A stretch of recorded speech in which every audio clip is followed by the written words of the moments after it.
ভাই, মানবিক কাজ কিন্তু সবাই দেখতে পছন্দ করে, করতেও পছন্দ করে। দেখেন, এই ভাইটি একটি মানবিক কাজের কিন্তু উদাহরণ। রাস্তাঘাট ভাঙাচোরা হলে সরকারিভাবে কিন্তু করাটা অনেক সময়ে এবং ব্যয়বহুল, বা এটা সময়ের সাপেক্ষ, যার কারণে এই কাজটা আর করা হয় না, ভাঙা ভাঙাই পড়ে থাকে। টেন্ডার হবে, প্রক্রিয়া হবে, অনেক প্রক্রিয়া দিনের পরেই কিন্তু একটি কাজ হয়। আর এই ছোট ছোট কাজগুলা, এই যে ছোট ভাইয়েরা মিলে একটা ইউনিটি গঠন করেছে এবং তারা কিন্তু এই কাজগুলা করে থাকে। রাস্তার আশেপাশে যখন কোনো কিছু ভাঙাচোরা থাকে, মানে এই ছোট্ট একটি গর্ত থেকে কিন্তু বিরাট দুর্ঘটনা করতে পারে, মানুষ করতে পারে, এবং যে কোনো যানবাহনে কিন্তু দুর্ঘটনা করতে পারে।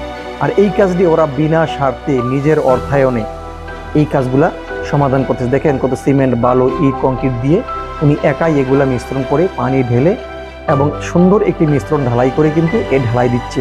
যদিও কোনো কারণে কাজের ত্রুটি ছিল, ভেঙে পড়ে গেছে এই জায়গাটা, এবং সুন্দরভাবে কলি দিয়ে এবং রড দিয়ে কিন্তু ঢালাই কাজটি করতেছে।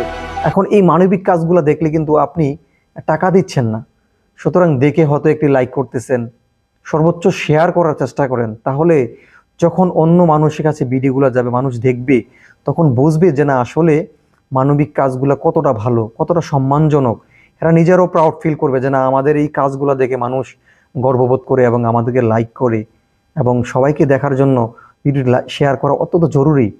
আপনি ভাই টাকা দিয়ে সহযোগিতা করতে পারবেন না, সুতরাং আপনি এই কাজটিও করতে পারবেন না, কারণ আপনার টাকা থাকলেও সময়ের ব্যাপার, আপনি কোথায় খুঁজে খুঁজে করবেন। এজন্য এই ভিডিওটা শেয়ার করে সবাইকে দেখার সুযোগ করে দিন, যাতে করে ওরা আরও এইভাবে কাজ করতে পারে।